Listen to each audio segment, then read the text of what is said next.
Hello guys, आप सभी लोगों का हमारे यूट्यूब चैनल इजी मैथ से स्टडी सेंटर में स्वागत है। आज हम लोग अभ्यास 3D के प्रश्नों को हल करेंगे। इससे पहले मैं प्रश्न नंबर 1 से लेकर 4 तक के प्रश्नों को बहुत ही विस्तार पूर्वक से समझा दिया था।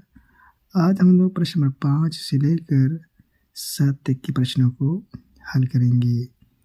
प्रश्न नंबर 5 है, उस पूर्णांक को ज्ञात कीजिए जिसका -1 से गुणनफल है। प्रश्न पूछ रहा है कि उस पूर्णांक को बताइए जिसमें -1 से गुणा करने पर ये सभी संख्याएं प्राप्त हों। एग्जाम्पल दे रहा हूँ एक, उस पूर्णांक को याद कीजिए जिसका 2 से गुणनफल है। मैं कहूँ कि 8, एक एग्जाम्पल में लिया 8। अब हम किस संख्या में 2 से गुणा करें कि आपका 8 है, तो 2 से हम 4 में गुणा करेंगे तो आपका 8 आएगा, 2 चौक 8। अब हम 4 को कैसे प्राप्त करेंगे, 4 को कैसे हासिल करेंगे? तो 4 को हासिल करने के लिए हम 8 में 2 से भाग करेंगे, 2 चौक 8, 2 गुणा 2, 2 चौक 8। तो इसका आंसर 4 होगा। इसी तरह से का, खा, गा को हल करना है। उस पूर्णांक को ज्ञात कीजिए जिसका -1 से गुणनफल है। प्रश्न पूछ रहा है कि उस पूर्णांक को आप बताइए जिसमें -1 से गुणा करने के बाद ये संख्या आपकी प्राप्त होती हैं। का दिया -37, खा दिया 49, गा दिया है 0। तो इसमें हम -1 से भाग देंगे, जो आपका है वही आपका आंसर हो जाएगा। -37 भागे -1। पहले हम चिन्हों का भाग करेंगे, माइनस का भाग करेंगे तो आपका प्लस हो जाएगा, और 1 से 37 पे आप भाग देंगे तो आपका 37 आएगा। तो आंसर आपका 37 होगा। 37 में आप -1 से गुणा करेंगे तो आपका -37 आएगा। खा है 49, 49 में आप -1 से भाग करेंगे, यहाँ प्लस या माइनस है, माइनस और प्लस का भाग आपका माइनस होता है, तो यहाँ पर लिख देंगे माइनस। अब हम 1 से 49 में भाग करेंगे, तो 1 से 49 में भाग करेंगे तो आपका 49 आएगा। ये आपका आंसर हो गया। -49 में -1 से गुणा करेंगे तो आपका 49 आएगा। फिर आपका गा है 0, 0 में -1 से आप भाग करेंगे। 0 के पहले कोई निशान नहीं होता है, यहाँ पर आपका माइनस है,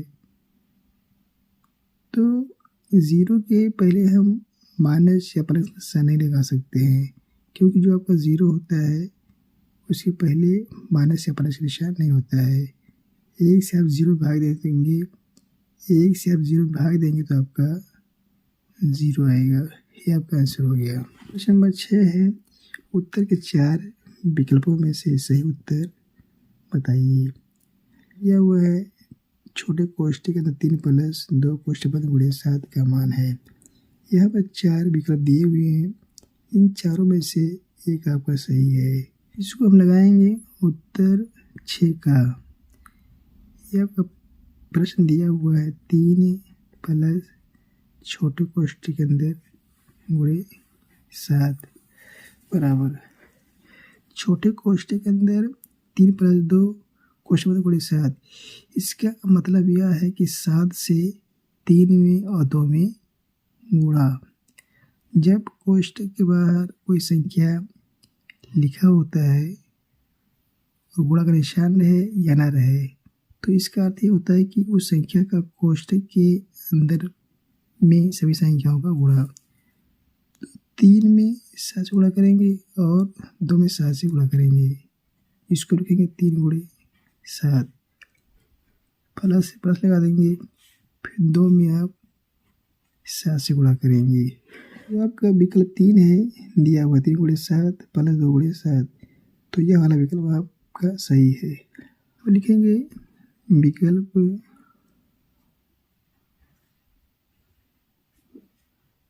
3 गुणे 7 प्लस 2 गुणे 7 सही है।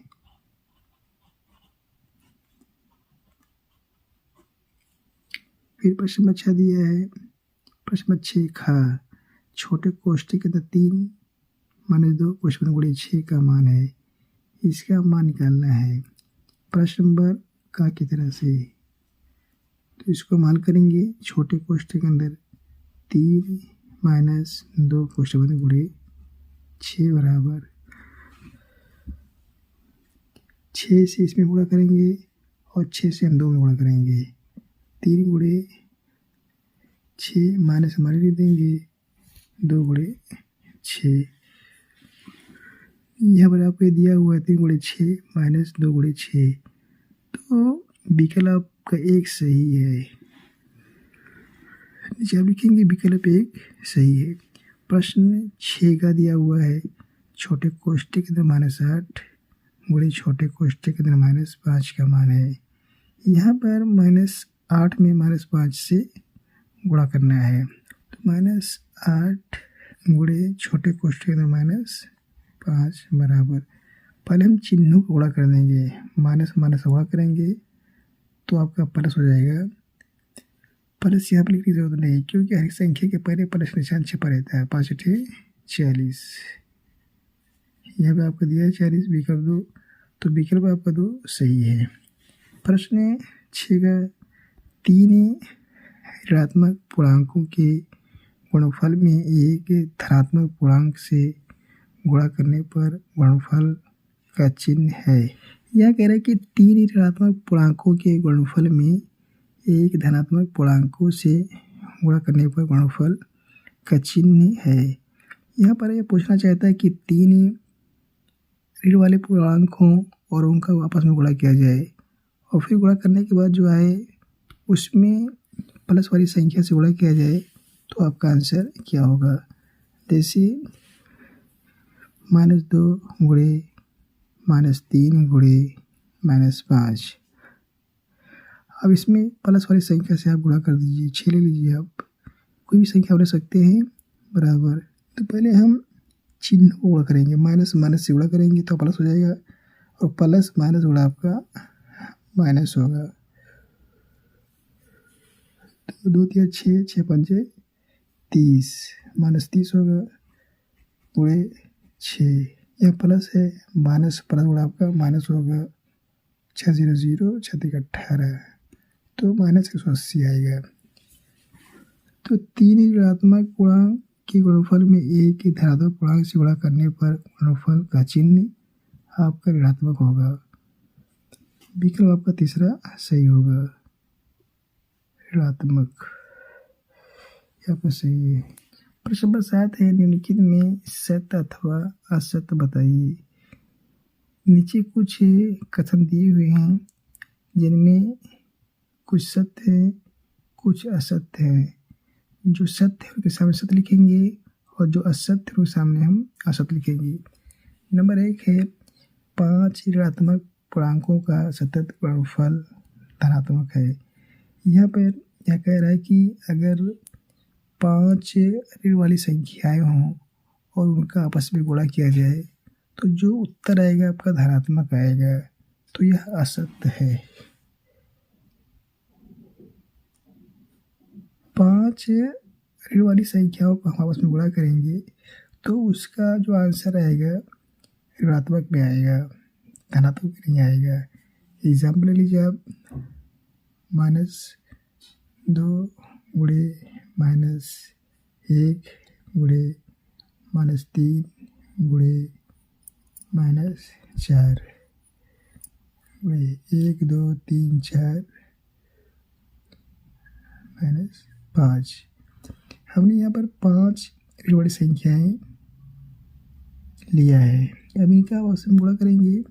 2 करें 2, 2 3 6, 6 24 और 24 पंजे 5 20 के 0 हाथ से लाया 2, 5 2 10 दोबारा 120 आएगा। अब हम चिन्हों को गुणा करेंगे। माइनस माइनस का गुणा करेंगे तो आपका प्लस आएगा। प्लस माइनस गुणा माइनस, माइनस माइनस गुणा प्लस और प्लस माइनस गुणा माइनस, तो माइनस 120 आएगा। तो 5 ऋण वाली संख्याओं को आपस में गुणा करने पर जो आपका गुणनफल आएगा वो ऋणात्मक में आएगा, जबकि इसमें कह रहा है कि धनात्मक है, यह आपका असत्य है। नंबर 2 है 2 ऋणात्मक पूर्णांकों का गुणनफल धनात्मक है, यह सत्य है। 2 ऋणात्मक पूर्णांकों का गुणनफल, 2 ऋण वाली संख्या लीजिए आप, -2 गुणे -5। पहले हम चिन्हों का गुणा करेंगे। माइनस माइनस गुणा करेंगे आपका प्लस आएगा, 5 दूनी 10, यहाँ पर छिपा हुआ है। तो 2 ऋणात्मक पूर्णांकों का गुणनफल धनात्मक होता है हमेशा, तो आपका सत्य है। 2 पूर्णांकों में यदि केवल एक ऋणात्मक है तो उनका गुणनफल ऋणात्मक होता है, यह आपका सत्य है। यहाँ पर ये कह रहा है कि 2 पूर्णांक हों और 2 पूर्णांकों में एक आपका केवल ऋणात्मक हो, तो इसका मतलब ये हो गया कि जो दूसरा पूर्णांक है वह धनात्मक है और उनका आपस में गुणा किया जाए तो उनका गुणनफल आपका ऋणात्मक आएगा, तो आपके सत्य है। नंबर 4 है -7 का विपरीत +17 है। तो -17 का विपरीत आपका +17 होगा, ये आपका सत्य है। विपरीत का अर्थ होता है उल्टा, तो -17 का उल्टा आपका +17 होगा। नंबर 5 है किसी पूर्णांक का विपरीत ज्ञात करने के लिए उसमें 0 से गुणा करते हैं, आपका असत्य है। किसी पूर्णांक का विपरीत ज्ञात करने के लिए -1 से गुणा किया जाता है। नंबर 6 है 1 से किसी पूर्णांक में गुणा करने पर गुणनफल वही पूर्णांक होता है, ये भी आपका सत्य है। 1 से किसी पूर्णांक में गुणा करने पर गुणनफल वही पूर्णांक होता है। जैसे आप 5 में 1 से गुणा करेंगे तो आपका 5 आएगा। पूर्णांक 7 में आप 1 से गुणा करेंगे तो आपका पूर्णांक 7 ही आएगा। नंबर 5 में कह रहा है किसी पूर्णांक का विपरीत ज्ञात करने के लिए उसमें 0 से गुणा करते हैं, यह आपका असत्य है।